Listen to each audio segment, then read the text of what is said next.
Quels sont les risques d'une prothèse de genou? Comme toute chirurgie, le risque principal, c'est de faire une infection nosocomiale. Souvent un staphylocoque, c'est un germe qui est sur la peau, qui vient contaminer le site opératoire durant la chirurgie. Et voilà, le risque est très faible. Il peut être augmenté chez certains patients qui ont notamment des déficits immunitaires, le diabète, le tabac, des pathologies X et Y, auto-immunes.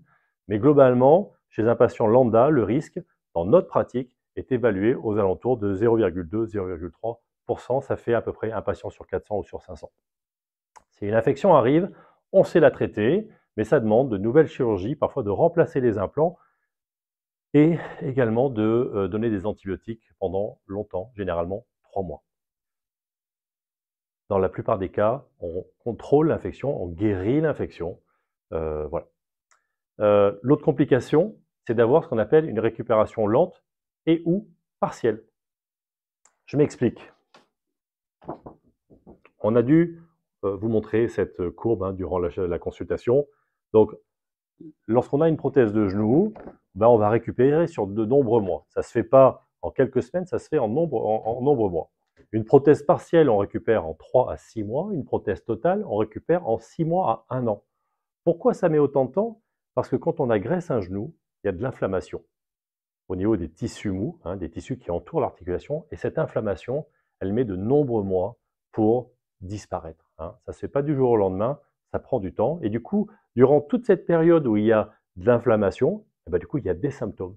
Il y a un peu d'épanchement, donc il y a un peu de liquide dans le genou est un peu chaud, le genou est un peu raide, un peu douloureux, souvent en milieu fin de nuit, après une activité. Enfin, en tout cas, il reste des petits symptômes. On peut avoir de l'œdème au niveau de la cheville. Voilà. Mais globalement, mois après mois, on sent que ces symptômes sont de moins en moins importants. Et c'est ça qui est important, c'est ça qui définit la bonne évolution d'un genou prothétique. Globalement, avec les techniques modernes de prothèse, la grande majorité des patients va récupérer complètement et voilà, les patients seront satisfaits de leur genou prothétique. Dans 5% des cas à peu près, on a ce qu'on appelle une récupération lente. C'est-à-dire que la récupération, au lieu de se faire sur les durées habituelles que je vous ai citées juste avant, ça va être plus long. Ça va faire 1 an et demi, parfois jusqu'à 2 ans.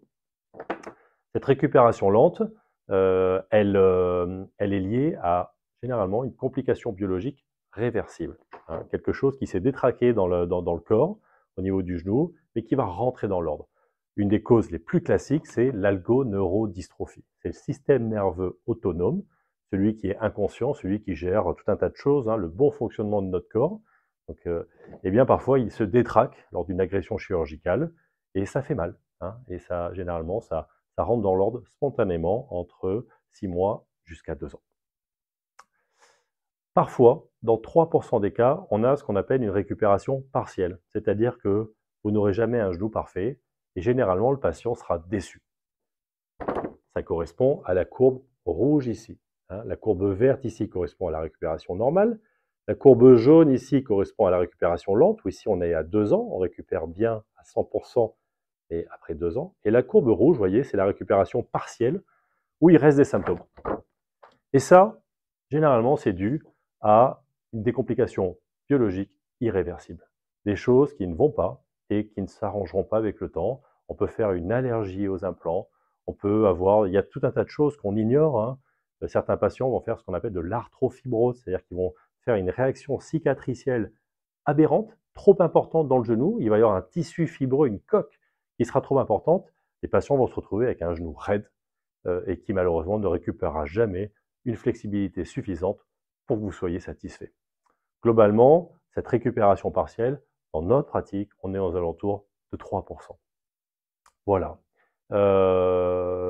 L'autre complication, après l'infection, après la récupération, l'interview partielle, il faut parler des accidents thromboemboliques, faire des caillots de sang dans la jambe, qu'on appelle une phlébite, qui peuvent parfois migrer au poumon, et c'est ce qu'on appelle une embolie pulmonaire.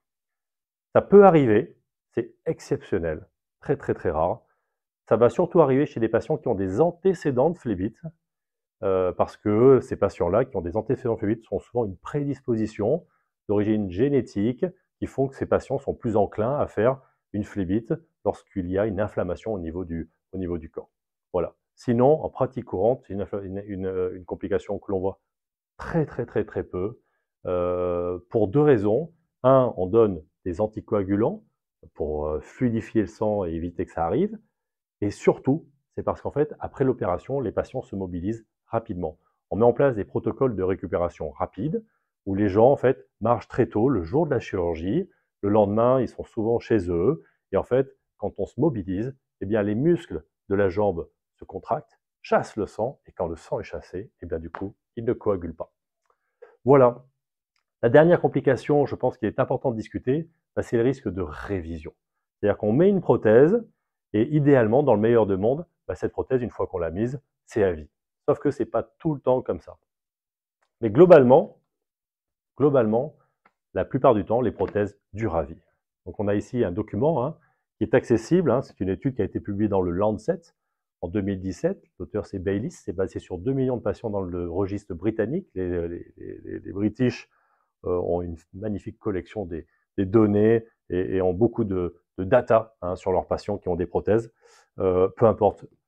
Quand on regarde ce document, on se rend compte que, par exemple, une patiente de 50 ans qui a une prothèse totale de genou, eh bien, elle a seulement un risque de 20% au cours de sa vie d'être un jour réopérée. C'est-à-dire qu'elle a 80% de chance d'avoir sa prothèse jusqu'à la fin de ses jours. Si on est un homme et qu'on a entre 50 et 55 ans, eh ben c'est 35% de risque d'être un jour réopéré, d'accord, avec une prothèse totale de genou. Si on a par exemple 70 ans et qu'on est une femme, eh bien on a à peu près 7% de risque d'être un jour réopéré. Si on est un homme de 70 ans, on est à 10%.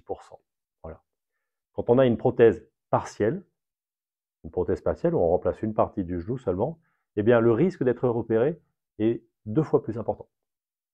Parce que, comme je vous disais, on garde une partie du genou, et cette partie du genou peut dégénérer, peut s'user, et donc du coup, c'est une cause de réopération, une cause qui évidemment n'existe pas quand on a une prothèse totale, puisque l'ensemble du genou a été remplacé. Dernière petite chose, très spécifique à cette prothèse, la prothèse partielle de genou avec un insert mobile. C'est ce que je vous ai expliqué un petit peu plus tôt. Cette prothèse, l'insert est mobile et du coup peut se luxer. D'accord? C'est très rare, mais ça peut arriver. Mais cette prothèse présente tellement d'avantages pour les patients jeunes que, au final, c'est une complication c'est un risque à prendre, puisque les avantages de cette prothèse dépassent largement ses inconvénients.